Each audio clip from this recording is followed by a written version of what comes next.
Plusieurs parmi nous ont cherché un travail récemment.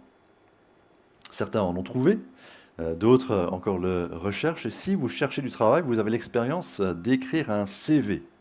Alors qu'est-ce que vous allez mettre sur votre CV? Ce qui compte, c'est de mettre en avant vos atouts et tous les avantages que vous avez afin que vous puissiez être pris sur le marché de l'emploi. Peut-être tu as un arrière-plan avantageux, ou tu as la bonne nationalité, tu veux travailler pour une ambassade ou tu veux travailler en Belgique, certaines nationalités, la nationalité des pays en Europe, ça va être plus facile de travailler. Ou tu as été à une bonne école, tu voudras mettre ça sur ton CV pour que les gens sachent que tu as cet avantage sur le marché du travail.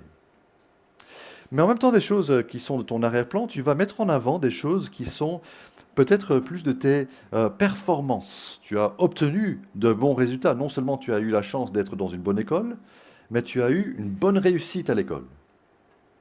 Ton expérience dans le domaine du travail, tu as travaillé 1 an, 2 ans, 3 ans, ici, là-bas, tu vas mettre ça en avant. Et bien sûr, tu vas décrire aussi tes qualités. Et si tu as tout ça sur ton CV, alors tu te sens assez confiant. En allant à l'entretien d'embauche ou en envoyant ton CV, tu as un sentiment de confiance que tu vas avoir ce poste.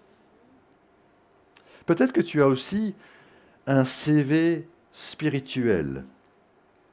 Un CV spirituel. Qu'est-ce que tu voudrais mettre sur ton CV spirituel? Ton père était pasteur, ou tu as eu une famille très pratiquante, papa et maman étaient chrétiens fervents. Tu as été à une bonne école, tu as fait l'institut biblique, ou tu as suivi des études bibliques quelque part. Ce sont des avantages de ton arrière-plan.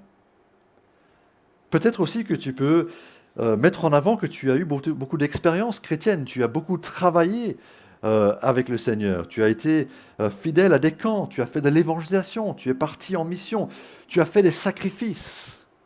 Toutes des choses que peut-être que tu aurais envie de noter sur ton CV spirituel pour te mettre en avant.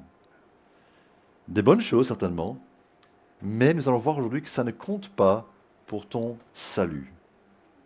Toutes ces choses, qui sont des bonnes choses, ne te sauvent pas. On va lire en Philippiens, chapitre 3. On est en train de parcourir la lettre aux Philippiens. On est arrivé au chapitre 3, où Paul, l'écrivain, mentionne beaucoup de choses qui pourraient être prises comme des avantages spirituels. Et il va nous apprendre ce qui compte vraiment. Ce qui compte vraiment. Ce qui compte vraiment pour notre salut n'est pas ce que nous apportons, mais c'est ce que Dieu a fait pour nous. Je vous invite à regarder ces paroles. Chapitre 3, on commence dès le début du chapitre. Maintenant donc, mes frères et sœurs, réjouissez-vous dans le Seigneur. Je n'hésite pas à vous écrire les mêmes choses, et cela contribue à votre sécurité. Faites attention aux chiens, faites attention aux mauvais ouvriers, faites attention aux faux circoncis. En effet, les vrais circoncis, c'est nous, qui rendons notre culte à Dieu par l'Esprit de Dieu, qui plaçons notre fierté en Jésus-Christ, et qui ne mettons pas notre confiance dans notre condition. Pourtant, moi-même, je pourrais mettre ma confiance dans ma condition. Si quelqu'un croit pouvoir se confier dans sa condition, je le peux plus encore. J'ai été circoncis le 8e jour, je suis issu du peuple d'Israël, de la tribu de Benjamin, hébreu né d'hébreu. En ce qui concerne la loi, j'étais pharisien, du point de vue du zèle, j'étais persécuteur de l'Église. Par rapport à la justice de la loi, j'étais irréprochable. Mais ces qualités qui étaient pour moi des gains, je les ai regardées comme une perte à cause de Christ. Et je considère même tout comme une perte à cause du bien suprême qu'est la connaissance de Jésus-Christ mon Seigneur. À cause de lui, je me suis laissé dépouiller de tout, et je considère tout cela comme des ordures, afin de gagner Christ, d'être trouvé en lui, non avec ma justice, celle qui vient de la loi, mais avec celle qui s'obtient par la foi en Christ, la justice qui vient de Dieu et qui est fondée sur la foi. Ainsi je connaîtrai Christ, la puissance de sa résurrection et la communion à sa souffrance, en devenant conforme à lui dans sa mort, pour parvenir d'une manière ou d'une autre à la résurrection des morts. Il commence par un appel à la joie et on reconnaît qu'il a déjà dit, n'est-ce pas, dans cette lettre plusieurs fois qu'il faut se réjouir. Il y a de la joie si nous sommes en Christ. Au chapitre 2 déjà, il parlait beaucoup de la joie. Si on revient au chapitre 2, verset 2, il dit « Rendez ma joie parfaite ». Au chapitre 2, verset 17, il dit « Je suis sacrifié, mais j'en suis heureux et je me réjouis avec vous ». Verset 18, chapitre 2. Vous aussi soyez heureux et réjouissez-vous avec moi. Verset 28. Je vous envoie Épaphrodite pour que vous puissiez vous réjouir de le revoir. Et puis verset 29. Accueillez-le dans le Seigneur avec une joie sans réserve. Et donc si je commence le chapitre 3 avec un appel à la joie, réjouissez-vous. Et il dit, en fait, je me répète, c'est vrai qu'il sait déjà, il a déjà dit. Mais j'aimerais quand même suggérer qu'il y a une petite nouveauté au verset 1. Regardez attentivement le verset 1, il dit « Réjouissez-vous dans le Seigneur ». Et là, c'est quelque chose qui est un peu différent. Ça va être le mot d'ordre pour la suite. Jusque-là, il s'est réjoui d'eux, les Philippiens, qui connaissaient bien, qui le soutenaient. Il se réjouissait pour lui-même, en sachant qu'il allait peut-être aller auprès de Christ, être avec lui, être sacrifié. Il dit « Je me réjouis ». Il les appelait à se réjouir de leurs frères, mais maintenant il dit « Réjouissez-vous dans le Seigneur ». Et ça va être un slogan qui revient au chapitre 3 et au chapitre 4. « Réjouissez-vous dans le Seigneur ». Mais assez rapidement, il va lancer une alerte au verset 2 contre d'autres personnes. Et c'est un peu choquant de lire le verset 2. « Attention aux chiens !» Les malfaiteurs. Attention aux mutilateurs. Et c'est un changement de ton assez virulent. Pourquoi est-ce que Paul écrit ça? On pourrait penser en fait qu'il parle des non-juifs qui parfois étaient appelés des chiens.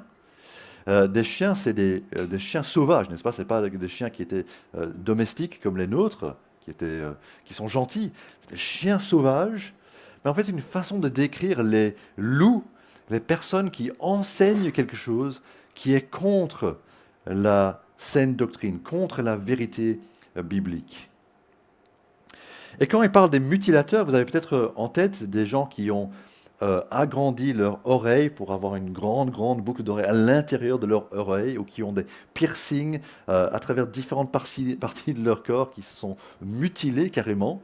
C'est pas ça en fait, mais c'est des gens c'est pas d'eux qu'il parle, il parle de gens qui étaient pour la circoncision, qui était une opération que les hommes faisaient. Il parle de ces gens comme si c'était des gens dangereux. Et c'est étrange parce que ces gens semblaient être très bons, très fidèles à Dieu. Ils ne se présentaient pas comme dangereux. Je veux vous mutiler, c'est pas ça. C'est plutôt des gens qui ne se présentaient même pas comme opposés à la foi chrétienne, mais Paul lance l'alerte parce qu'il sait que si on les écoute, on va dévier de la foi chrétienne. Ça va être une réelle menace à la foi chrétienne.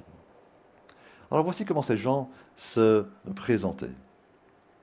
Ils demandaient simplement que les chrétiens ajoutent à leur foi en Christ de prendre le signe, le symbole de l'appartenance à la famille de Dieu. Cette circoncision qui est un signe spirituel qui remonte à Abraham, vous imaginez, des siècles avant. Depuis Abraham, en fait, tous les croyants qui croyaient aux promesses de Dieu et le prenaient au sérieux, tous les hommes, tous les garçons étaient circoncis. Donc les Philippiens, disait-il, devraient aussi avoir ce signe spirituel, ce signe spécial, physique dans leur corps. Et ces gens allaient de ville en ville, suivaient un petit peu le parcours de Paul, qui était un évangéliste. Ils allaient dans différentes villes et disaient « C'est bien ce que vous avez entendu par rapport à Paul et Jésus, mais il faudrait juste ajouter ça en plus. On peut juste rectifier le tir, corriger un petit peu son enseignement. » Et Paul, il est en prison, donc il ne peut rien faire. Il ne peut pas être sur place pour enseigner que c'est une erreur. Et donc, il écrit cette lettre et il dit « C'est une erreur. Attention !» Pour le moment, ce n'est pas plus que ça. Mais en fait, c'est une base pour la suite qu'il va dire. On va voir deux choses principales que Paul va dire. Et la première, c'est celle-ci. Christ supprime toute fausse confiance. Il supprime toute fausse confiance. Ne mettons pas notre confiance donc dans notre condition. Il dit au verset 3, ce qui a changé, c'est notre relation avec Dieu. Les vrais circoncis, c'est nous, ce n'est pas ceux qui ont la circoncision dans leur corps, mais c'est ceux qui ont reçu l'Esprit Saint. Et notre Sauveur, Jésus. Et c'est lui dont nous sommes fiers, notre confiance est en lui, et nous ne plaçons pas notre confiance dans notre condition, dit-il. En fait, il remarque que ce que les chrétiens ont reçu est quelque chose de beaucoup plus profond, qui était déjà envisagé dans l'Ancien Testament, qui n'est pas un changement physique, mais un changement de cœur, la circoncision de cœur, il appelle ça dans l'Ancien Testament. Nous l'avons reçu. Même si nous n'avons pas la marque physique dans notre corps, nous avons reçu cela dans notre cœur, dans notre vie spirituelle. Alors Paul va essayer de nous changer de mentalité, de nous aider à comprendre qu'en tant que chrétien, il faut supprimer toute autre raison de confiance. Et Paul va revoir en faisant cela son CV spirituel. Il dit, je pourrais mettre ma confiance dans ma condition. C'est la bonne traduction, je pense, parce qu'au verset 4, c'est littéralement dans ma chair, mais souvent on pense à la chair comme la nature pécheresse. Ici, il est en train de parler de son humanité. Qu'est-ce que nous avons, humainement parlant, pour nous mettre en valeur sur le plan spirituel, dans notre condition? Paul avait de nombreux avantages. Il se donne un exemple parce qu'il est absolument avantageux. Il a par exemple l'avantage de la circoncision. Il a été circoncis le 8e jour, là où la loi demandait que les bébés, le 8e jour, soient circoncis. Il était du peuple d'Israël, il n'était pas un étranger, un non-juif, il était de la tribu de Benjamin qui en plus était resté pur. Vous savez peut-être que certaines tribus s'étaient mélangées avec les autres peuples, mais la tribu de Benjamin et de Juda était restée séparée des autres. Paul est donc un vrai Hébreu avec 2 parents juifs. Ce n'est pas quelqu'un qui a été ajouté après par adoption dans le peuple d'Israël. Alors mon beau-frère, il est canadien et il est ingénieur. Il a cherché un boulot et il a trouvé quelque part quelqu'un qui cherchait un ingénieur canadien. Je rigole pas, c'est vraiment ce qu'il recherchait. Il devait être de la nationalité canadienne et il devait être ingénieur. Et donc c'est un peu comme ça, il a l'arrière-plan, la nationalité qu'il faut pour le job et il a la formation. Paul a parlé de son arrière-plan, il est hébreu. Ensuite, il va souligner ce qui est de sa qualification, ce qu'il a fait. Verset 5, concernant la loi de Dieu, il était pharisien. Et pharisien, ça veut dire le top du top. Les pharisiens, ça veut dire littéralement les séparer. Les pharisiens étaient la secte qui était séparée un peu des autres parce qu'ils étaient super intenses dans leur obéissance de Dieu. Pas comme les autres, à moitié dévoués. Eux, ils étaient vraiment pleinement dévoués au Seigneur. Ils ont parfois une mauvaise image et parfois on dit les pharisiens c'est un peu les méchants parce que Jésus les a beaucoup critiqués.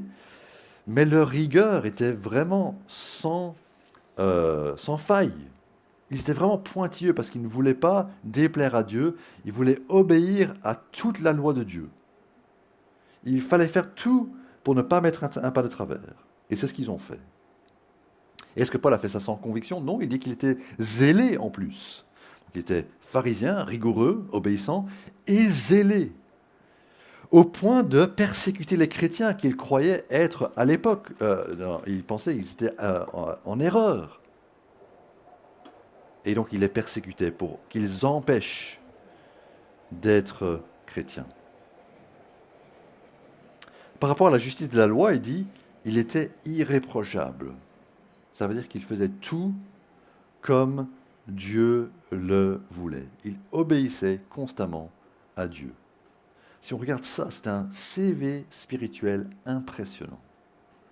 Il avait tant de raisons d'avoir confiance devant Dieu, de se présenter devant Dieu avec confiance, en disant « Je suis le meilleur candidat pour être dans ton royaume. » Mais cette confiance aurait été fausse.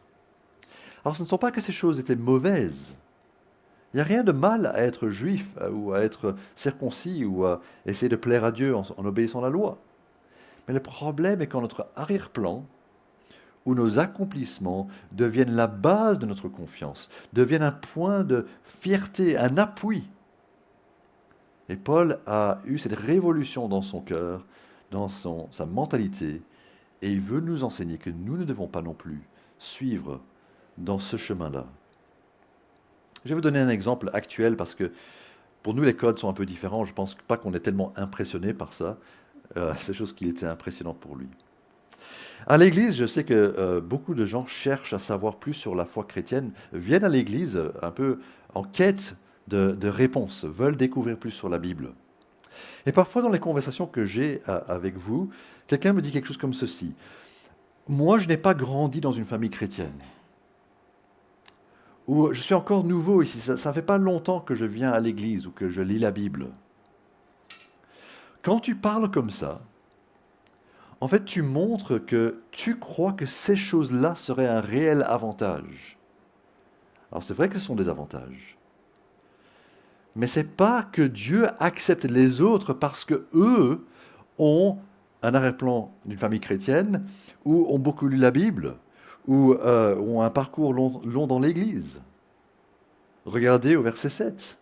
Ces qualités qui étaient pour moi des gains, je les ai regardées comme une perte à cause de Christ. Il supprime tout de son arrière-plan. Il supprime tout de ses accomplissements. Il n'aura plus confiance en ces choses-là. En fait, quand il parle dans ces phrases-là, il utilise un langage, le langage des comptables. On n'a peut-être pas trop pensé comme ça dans notre foi spirituelle, mais le langage est vraiment celui des comptables avec lesquels nous sommes familiers. Il y a des gains et il y a des pertes dans toute entreprise. Il y a des gains, ce que vous avez, vos avoirs, ce que vous gagnez, et puis il y a les dépenses, les pertes, ce que vous perdez. Et nous avons tendance à voir dans la colonne de pertes ce qui est de nos péchés.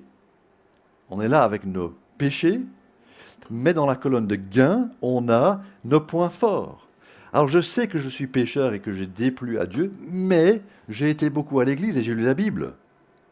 Mais ce n'est pas comme ça que le calcul devrait se faire. Regardez comment il faut penser autrement. Ce qui était des gains, nous les mettons maintenant dans la colonne des pertes, dit-il. Nous ne comptons plus dessus pour être justes. Donc vous devez, je dois, nous devons supprimer de votre vie toute fausse confiance. Vous ne pouvez pas supprimer qui vous étiez, mais vous ne devez pas compter dessus pour vous rendre juste devant Dieu. Ce message est vrai et pertinent pour nous. Les chrétiens à Philippe devaient apprendre cela. C'est vrai aussi pour ceux qui sont d'un arrière-plan autre, dans une autre religion. Paul était dans le judaïsme, mais pour ceux qui ont grandi dans d'autres religions, c'est pareil. Il faut faire des efforts. Il faut aller à la Mecque. Il faut garder les 5 piliers. Il faut montrer du zèle. Il faut rester obéissant. Et puis, il faut espérer que ça compte pour Dieu. Mais Dieu ne compte aucun accomplissement de notre part. Aucun acte de service, aucun rite spirituel comme un avantage spirituel. On doit comprendre ça, on doit capter ça, et on ne doit pas lâcher cette vérité-là. Elle est fondamentale.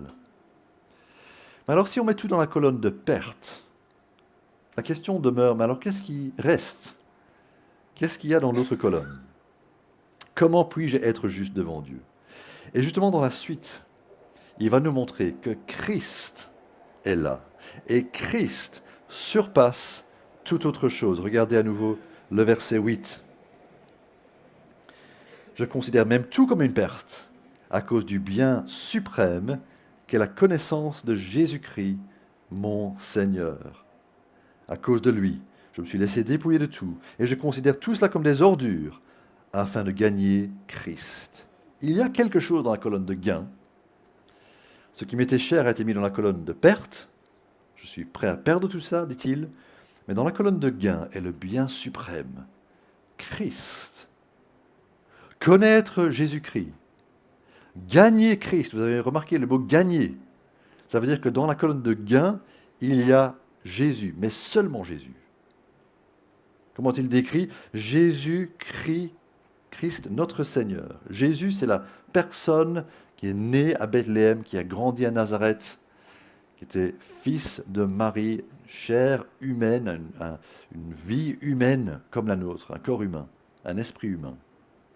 Jésus qui signifie aussi sauveur, il sauve de nos péchés parce qu'il a été parfait dans son obéissance. Christ est son titre, il était le roi nommé par Dieu, choisi pour régner sur nous et sur les nations. Et mon Seigneur veut dire que je reconnais qu'il doit avoir la première place dans ma vie. Et ça, c'est le bien suprême. Un vieux pasteur a expliqué ceci en disant que lorsqu'il a un entretien avec un chrétien, quelqu'un qui dit qu'il veut être membre de l'Église ou être baptisé, il dit « Je veux voir que le chrétien croit en Christ. Je veux voir qu'il obéit à Christ.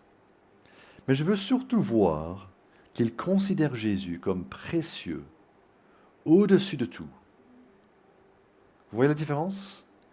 On peut croire certaines choses, dire oui, c'est l'enseignement biblique, oui, Jésus, il est mort sur la croix, il est ressuscité. On peut même obéir en faisant certains gestes, en étant fidèle, mais ne pas vraiment aimer Jésus. Et si nous ne l'aimons pas plus que tout, alors nous n'avons pas commencé la vie chrétienne. Est-ce que votre bien suprême est de connaître Christ? Je pense que là, il nous interpelle en tant que chrétiens. Et il nous a montré qu'il y a un avertissement, il y a un danger, il y a un risque qu'on se détourne de Dieu, qu'on compte sur nous-mêmes. Mais peut-être sur ce deuxième point, vraiment compter sur Christ, voir Christ comme suprême, c'est plus difficile pour nous en tant que chrétiens. Mais ça doit être le cas du début à la fin de notre vie chrétienne. Alors c'est difficile peut-être d'imaginer ce que ça veut dire de voir en Christ notre bien suprême. Heureusement, aujourd'hui, on a beaucoup d'exemples de personnes qui vivent par amour pour autre chose. Pendant la Coupe du Monde, on voit ceux qui aiment vraiment le football. Comment sont-ils affectés? Ils y pensent jour et nuit. Ils réfléchissent aux résultats. Ils sont affectés émotionnellement par le résultat de leur équipe. Ils vont planifier leur semaine, vous avez remarqué ça, autour de ce qui se passe dans le stade.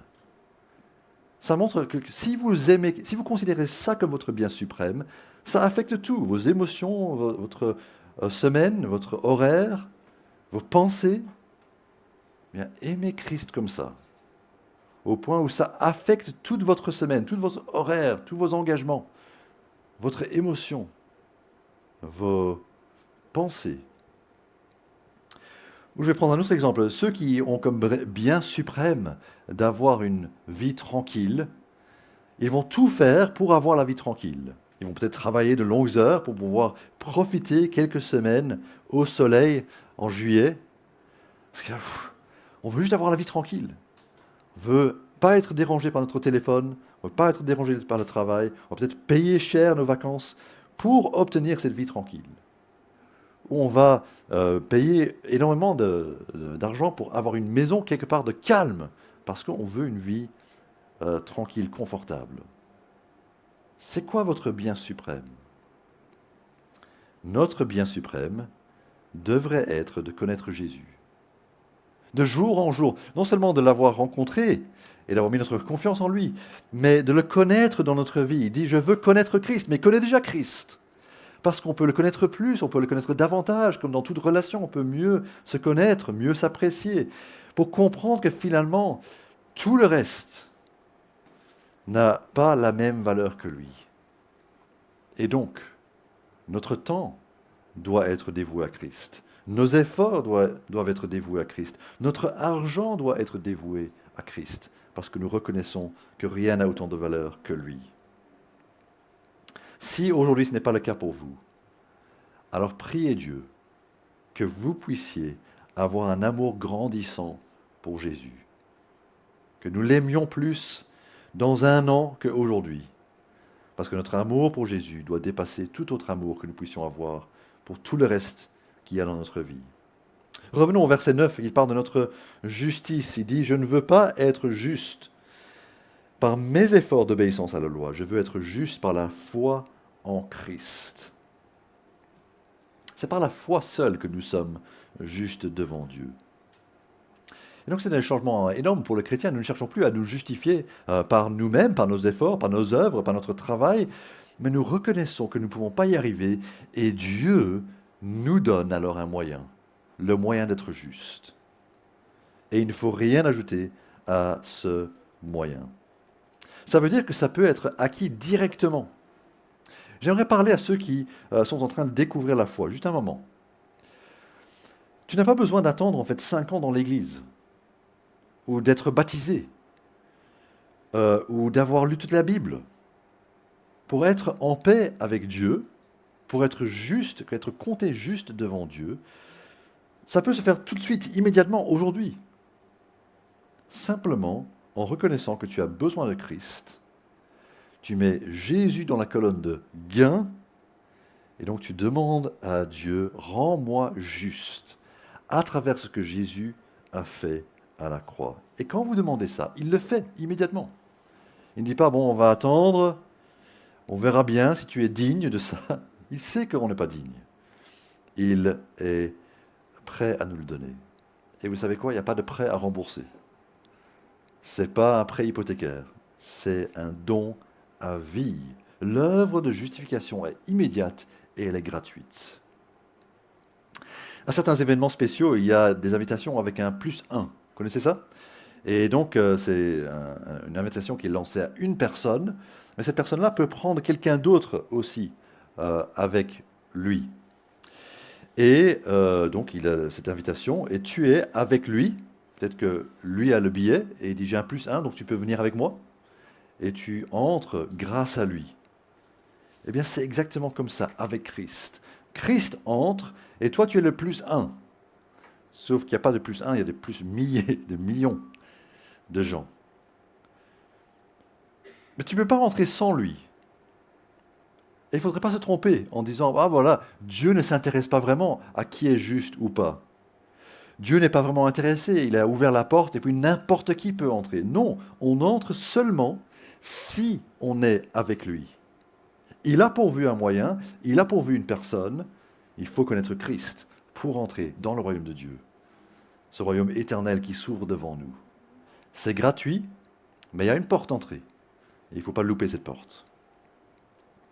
Connaître Christ, bien sûr, c'est plus que simplement connaître son prénom, savoir que c'est Jésus. C'est pas juste savoir vaguement qui c'est aussi vivre en conformité avec sa volonté. Et donc verset 10 parle à nouveau de la vie de Paul, qui doit être typique pour nous. C'est pas un exemple extraordinaire, comme si personne d'autre ne vit comme ça. Il dit, je veux connaître la puissance de sa résurrection, puissance bien sûr qui nous fortifie, mais aussi la communion à ses souffrances. C'est connaître Christ dans le fait de souffrir pour lui. Et c'est exactement ça pour nous. Certains chrétiens voudraient parler tellement de puissance. Ils disent, oui, puissance, puissance, gloire. On a l'impression qu'il n'y a que de la victoire et de la santé et que tout va bien et qu'il n'y a jamais de problème. Et on oublie les souffrances. Mais les souffrances atteignent aussi les chrétiens. D'autres parlent peut-être trop de souffrances au point d'oublier peut-être la puissance de Dieu et que Dieu est capable de nous porter, de prendre nos soucis et de nous aider, de nous réconforter dans nos souffrances. Mais nous devons vivre les deux, à la fois la puissance de Dieu et la communion à ses souffrances. Mourir à nous-mêmes, mourir au péché, mourir physiquement. Et puis, un jour, être ressuscité. Et au verset 11, lorsqu'il parle comme ça, Paul ne sait pas s'il va rester, souvenez-vous, il est en prison, il ne sait pas s'il va rester en vie, continuer à vivre, jusqu'au jour où Jésus revient, ou vivre et mourir comme un homme âgé, ou est-ce qu'il va être mis à mort par César et par ses soldats?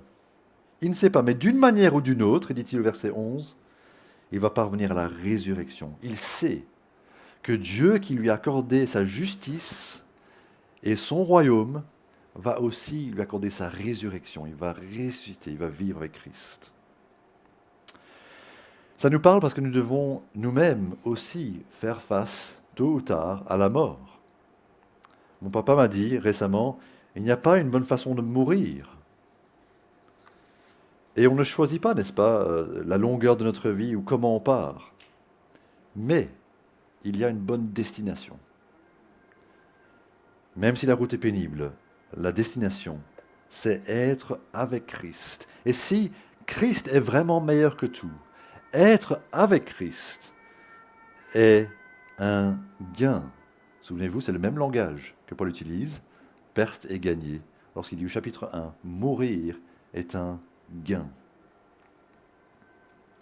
J'espère que cet exemple de Paul, avec son dévouement, mais aussi son regard très clair sur ses qualités, nous permet de voir les choses différemment. Nos qualités, que ce soit notre arrière-plan ou nos accomplissements, ne sont pas la raison pour laquelle Dieu nous sauve. Nos qualités ne sont même pas avec Christ dans la colonne de gain. Elles doivent être mises de côté. Ce qui compte vraiment, c'est Jésus. Et il est vraiment celui qui nous justifie. Il est vraiment tout pour nous. Et donc je termine ce message en revenant au début. Que devons-nous faire? Si nous avons refusé de mettre notre confiance en nous et nos œuvres, que faire si nous avons reconnu la grande valeur de Christ, de Jésus? Que devons-nous faire? Réjouissez-vous dans le Seigneur, dit-il verset 1. Ma joie alors découle de lui, pas du fait que je suis allé dans une bonne école. Ma joie ne vient pas de mes parents ou de mon match de foot ou de ma maison ou de ma famille. Ma joie vient de ce qui est le plus grand gain de ma vie. Réjouissez-vous dans le Seigneur. Et il dit au verset 3, placez votre fierté en Jésus-Christ. Nous serons en lui et nous serons heureux en lui. Il y a de la joie pour le chrétien qui arrive à compter tout cela comme une perte, mais qui a reçu le plus bon, le meilleur, le bien de connaître Christ. Quand nous aurons compris qu'il a ouvert la porte du ciel, quand nous aurons compris qu'il nous a sortis de notre détresse, quand nous avons compris qu'il nous pardonne pour toutes nos fautes, quand nous avons saisi qu'il nous donne la vie éternelle et qui nous permet d'être pardonnés et être à lui, alors nous aurons de la joie en notre Seigneur. Prions. Notre Dieu, nous voulons être reconnaissants parce que Jésus est celui qui est venu dans ce monde pour nous sauver. Jésus est le gain suprême. Tout est en lui. Alors garde-nous de regarder à nous-mêmes et à notre performance ou à notre arrière-plan. Garde-nous de regarder à autre chose comme notre gain, le meilleur de notre vie. Mais que nous puissions garder nos cœurs et nos pensées fixés sur Jésus, notre fierté fixée sur lui. Permet que nous puissions constamment nous réjouir parce que tu as fait ce qui est nécessaire pour nous. Au nom de Jésus. Amen.